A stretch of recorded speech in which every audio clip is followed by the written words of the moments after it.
to do before we jump into this,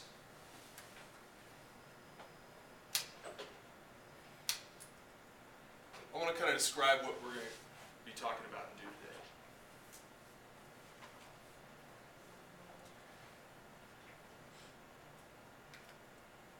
So remember the basic situation we're in one sample statistics, all this stuff that we're doing right now, is that we've got some sort of a population that we'd like to know something about.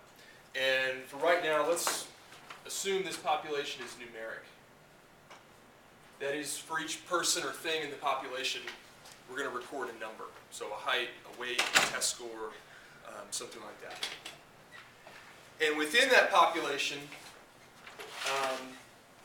there are some parameters that we might want to know the value of. In the first part of the unit, the parameter that we were typically interested in was mu. So the first two different confidence intervals we looked at, we wanted to know what the average was for the population. Remember, the lowercase Greek letter mu is the way we denote the population average. We also had this parameter sigma floating around. Lowercase Greek letter sigma, that is the population standard deviation. And so what was going on in those first couple of intervals that we looked at? In the first interval, we pretended that we knew what sigma was, just to kind of avoid that issue, right? The second interval, the one we talked about yesterday, the t interval, we said, okay, well, we don't know it, but let's go ahead and just kind of replace that. So we took a simple random sample, and we were able to calculate x bar and s over here, right? And so what we did is we said, okay, well, we don't know sigma, but we'll go ahead and use s in its place. And we know s may not exactly be right, but we'll use a t critical value to go ahead and account for that extra uncertainty. So that's what we did. We really weren't interested in sigma by itself, right? Well, the confidence interval that we're going to go over today is called the one sample chi-squared interval for sigma. So today, we're trying to estimate sigma by itself. We don't care about mu. We actually want to estimate sigma. Why is it important to estimate sigma? This is something that people don't spend as much time on oftentimes in a course like this, and there's definitely reasons why that's the case. But why would we want to estimate sigma? I would argue if you're doing quality control or you're doing manufacturing, things like that, sigma oftentimes is more important than mu. Okay, so let me give you a little bit of an example here. Let's say that we are manufacturing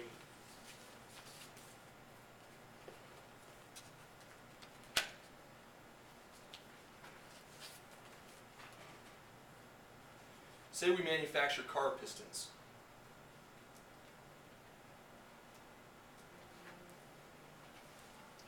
Right, so I don't know a whole lot about cars, but I do know the piston is a thing that's in the cylinder, and some gasoline kind of gets sprayed in and explodes, and the piston gets driven down, and then it comes back up, and you repeat that a lot of times. And so, if you're going to make pistons for cars, do you think it might be relatively important to keep track of the diameter of those pistons?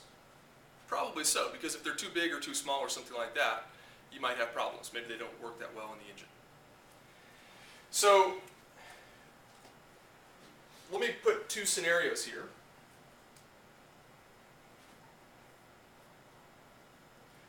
So, in scenario one, let's say you've got a problem. So say the mean is okay.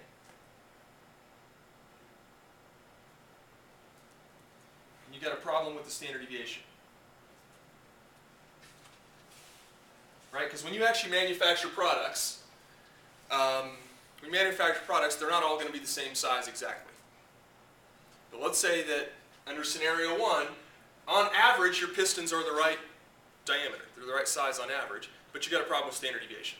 Or look at the other way. So say the standard deviation is okay, but you got a problem with the mean.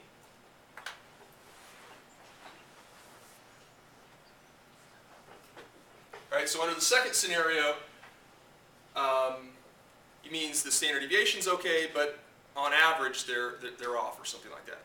Which one of these is a worse case to be in? Obviously, if you're the one making these pistons, you really would prefer not to have a problem with either, but if you have to choose between these two, which one do you choose? Well, which, scenario 1 or scenario 2? All right, so we heard some 1s and we heard some 2s. So one of you is probably going to be right. And not that there's a right answer here, but people in manufacturing have proposed which scenario they might rather be in. Let's look at scenario 1. That means on average these pistons are the right diameter. What does it mean if you have a problem with the standard deviation? It's out of the whole. Like It means that some of the pistons, some of them you make are going to be way too big, and some of them are going to be way too small. Right? Standard deviation means they're going to kind of be all over the board. So an example of how this could occur, like number 1, let's say the pistons are supposed to be 10 centimeters in diameter. Well, what if half the pistons you make are 15 centimeters and the other half are 5 centimeters? That's a serious issue. That's a serious issue, but guess what? On average, they're the right size, aren't they? If half of them are 15 and half of them are 5, on average, that's 10. The average is okay. Wait, boss, wait. On average, these are the right size. But the standard deviation's out of control, so we can't use any of them. That's a bad case to be in, isn't it? Number 2, the standard deviation is okay. If the standard deviation's okay, what does that mean about these pistons coming off the assembly line? They're all close together. They're all about the same size. Because if you're manufacturing things, you'd like the standard deviation to be small. So that means they're all about the same size, but you have a problem with the mean. So that means they're all a little bit too big or they're all a little bit too small. So which of those problems is easier to fix? Well, Too big. if your machine, when you've got, this isn't me, I've just heard people make this claim before. If your machines are making things that are just totally out of whack, like sometimes they're way too big and sometimes they're way too small and sometimes they're just all over the board, that means your machines are really screwed up.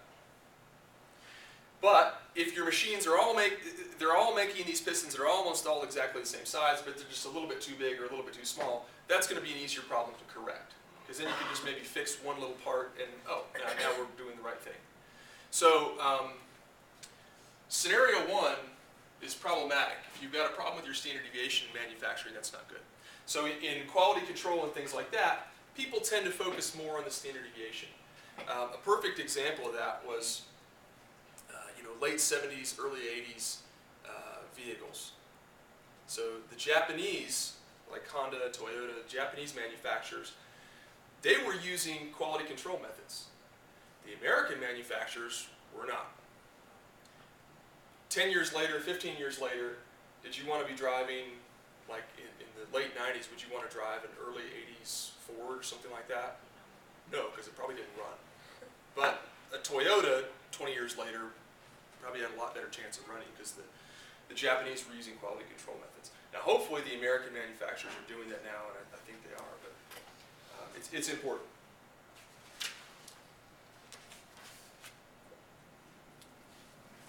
So what we're going to do is attempt to estimate sigma. Now it's important to, we're taking a different approach here. We're no longer estimating mu. Today we are going to be estimating sigma. We're estimating the standard deviation, which is doing a completely different thing. You're estimating a different parameter. I mentioned yesterday that we're going to be using chi-squared critical values, and notice that they show up in the formula. I'm using interval notation here for this. I could just as well have done it kind of like I've been doing it in the notes, and saying we think sigma is between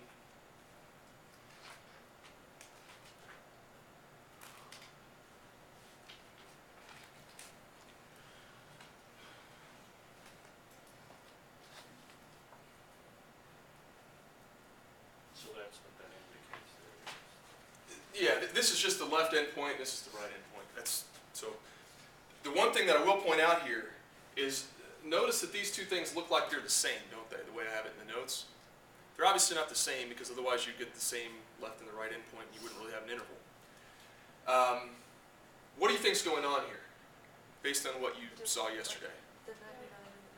Yeah, remember the chi-squared density is not symmetric around 0, so when you get like the middle 95% or the middle 99% or whatever it happens to be, those two numbers are going to be different. So you're going to have a chi-squared right value and a chi-squared left value. They're always going to be positive, right? They're both always going to be positive, that's true. When you do it,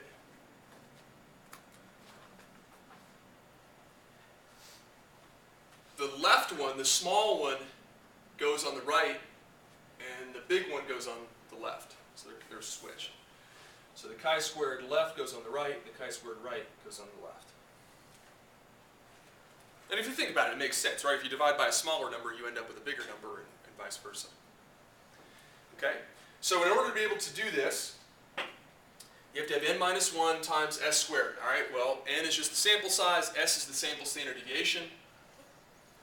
All we really have to do is go in and be able to calculate these two chi-squared critical values. And so we're just going to use that chi-squared table like we mentioned yesterday.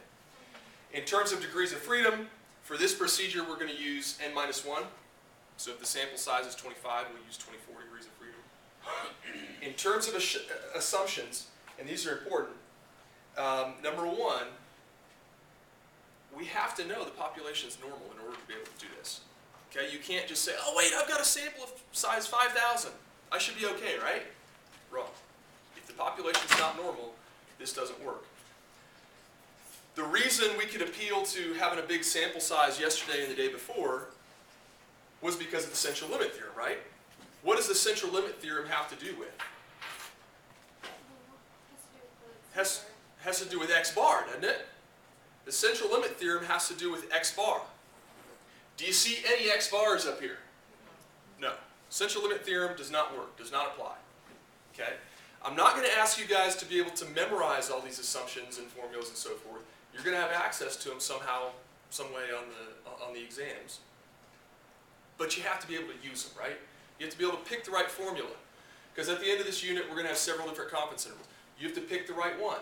Then you have to use it correctly, interpret it correctly, check the right assumptions, all that kind of stuff. And notice that every single one of these procedures that we're going to do is going to have a different set of assumptions. So you have to be able to pick the right ones. But they're all dealing with the simple random sample. They all tend to have simple random sample in them, yeah, and again, that's not the focus of the unit. So I'm kind of going around that. But yeah, basically all the theory that we're going to have, all the procedures that we're going to have this semester are going to be based on the assumption of having an SRS. Okay. So any questions just in general of what we're doing or how this formula works or something? We'll look at some examples here in a moment. Any questions on this so far? Will you say that it is normal then? Yeah, so the two ways you could check this. Number one, I could just tell you in the problem, yeah, we've got normality. In which case you're safe. Okay, we're great, that's given. The other thing is, what if I gave you a data set? You have to check this. Yeah, if I gave you a data set, you could check normality by doing a QQ plot. Yeah. But the one thing you cannot do using this procedure, the one thing you cannot do is say, oh, we've got a big sample size, so we must be okay. That doesn't work here.